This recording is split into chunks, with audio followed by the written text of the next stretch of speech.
lang, worried lang siya sa sitwasyon niya. Worried lang siya. Dahil? Hindi. Everybody ready? Okay? First question. Okay na bala? Okay na lahat? Sige. Sir, anong purpose ng pagpunta niyo po rito? To show support to the BP and their chief staff. Nakausap niyo na po. Nakausap ko na. Kamusta po sila? Ano pong sabi sa inyo? Ano pong napag-usapan niyo, sir? Ano lang, worried lang siya sa sitwasyon. Worried lang siya. Dahil? Hindi siya sigurado. She's not sure of what will happen to her. Kanino po? Si Laika. Okay, sir, anong thoughts na sa mga nangyayari yun? Para sa akin, it's a very... Is this appropriate? Very unfortunate. Dahil yung tao na hindi pa man lang nagiging accused, no? Hindi pa napailan ng kaso, kung i-treat mo parang convictado na dadalhin mo sa Women's Correctional. Women's Correctional facilities a place for convicted criminals. I've been the Director General of Bucor at alam ko kung anong sitwasyon dyan sa loob. Yan ay kulungan yan ng mga serving sentence, convicted felons serving sentence. Bakit mo ikulong doon yung isang babae, isang abogado na pinatawan lang ng citation for contempt? Ngayon, dadalhin mo na doon sa facility for the convicted criminals. It's very unjustified para sa akin. Very unjustified. Magpakuntip-kuntip kayo ng tao tapos hindi nyo kayang bantayan dyan sa inyong facility. Pero kayong facility for contempt persons, di ba?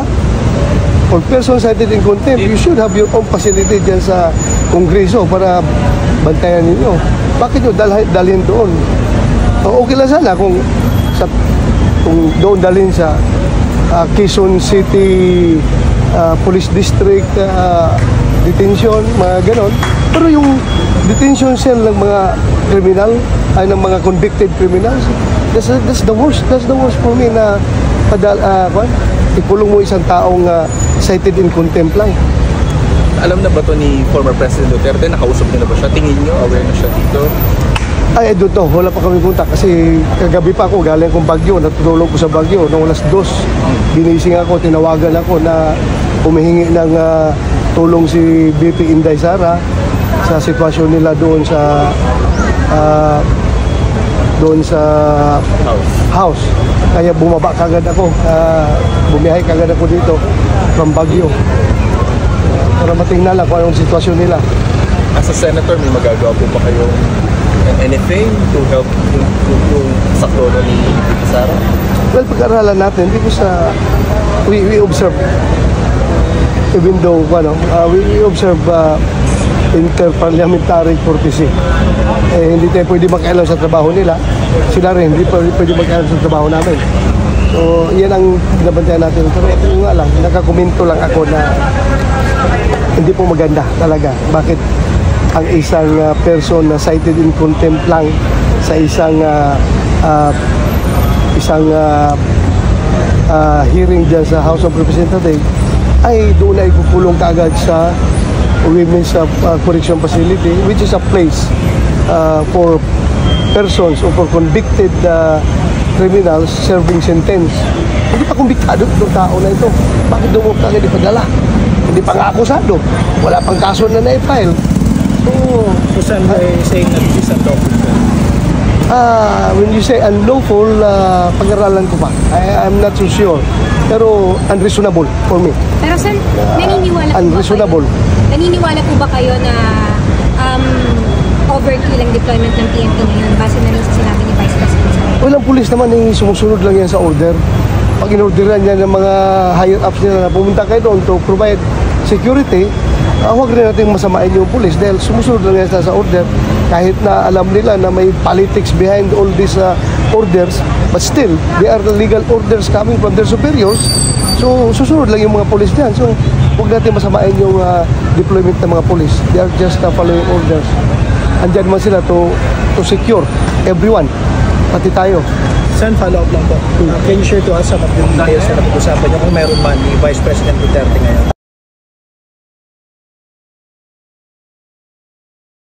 Kunin siya, daling sa traumatize niya, andyan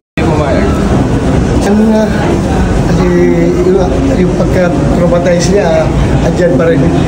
Para bang wala siya tiwala na pag-aalis kami, baka kukunin siya, daling sa Women's Correctional. So, yan yung takot niya. So, dito lang muna kami. Samahan mo na siya. Mas komportable daw siya pag senador ng Negros.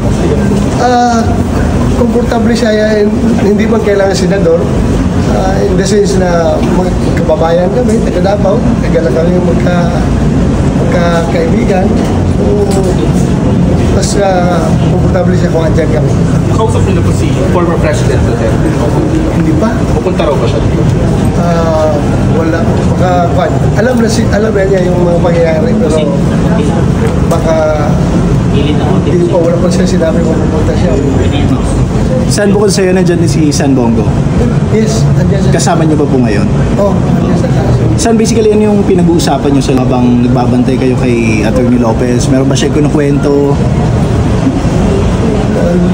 Wala, puro lang naman mga casual na usapan. Tatawanan kami. Pinapasaya namin. Trying to calm her down. So, pinapasaya namin. Pinapatawa. Tumatawad man, sir. Smile eh. Sir, pag bumalik si Bibi Sara mamayang gabi, aalis na po ba kayo ni Senator Bongo? O sasamahan niyo pa? Hanggang kailan kayo Samahan pa rin naman. Sir, palarawan lang ng sitwasyon nyo. Since, kumusta yung quarter, malaki ba? Paano kayo natutulog or paano kayo natulog kagabi? Malaki naman yung kwarto. Malaki yung kwarto. Pero sa kwarto ni Laika, ando si Inday, ando yung mga area. Sa harap ng kwarto nila, may isang kwarto rin na pinagamit sa atin. Andun na ko nag-standby. Sir, tatawid lang ako doon, binibisita ko lang sila. Sir, nabanggit ba ni Atty. Lopez kung may communications na yung House Committee on Good Government? Dahil bukas mag-imbestiga sila kung patatalawin siya. Hindi pa niya nabanggit, pero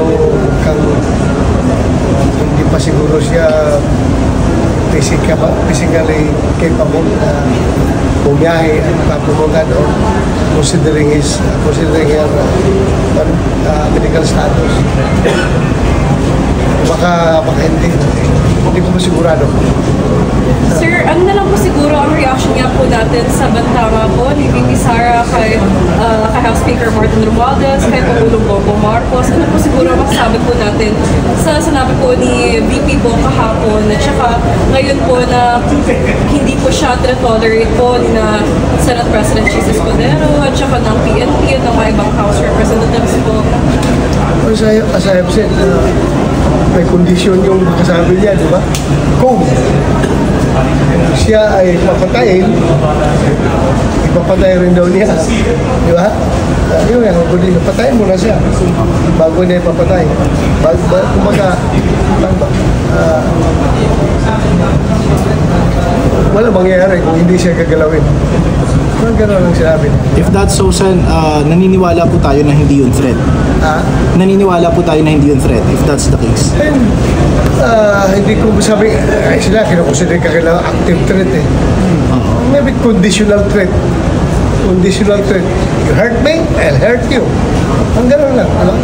Hey, you hurt me, I'll hurt you. You shoot me, I'll shoot you. Parang gano'n. Pero will that be okay, sir? Ha? Will that be okay? Nagaling sa Vice President herself. Well, sino ba magsabi na okay yan? Lahat naman tayo ayaw natin ng violence. Ayaw natin ng harm. Di ba? Which, and every one of us. Pero considering the situation, intindihin natin yung kanyang masyado na siya nagigipit, masyado na siyang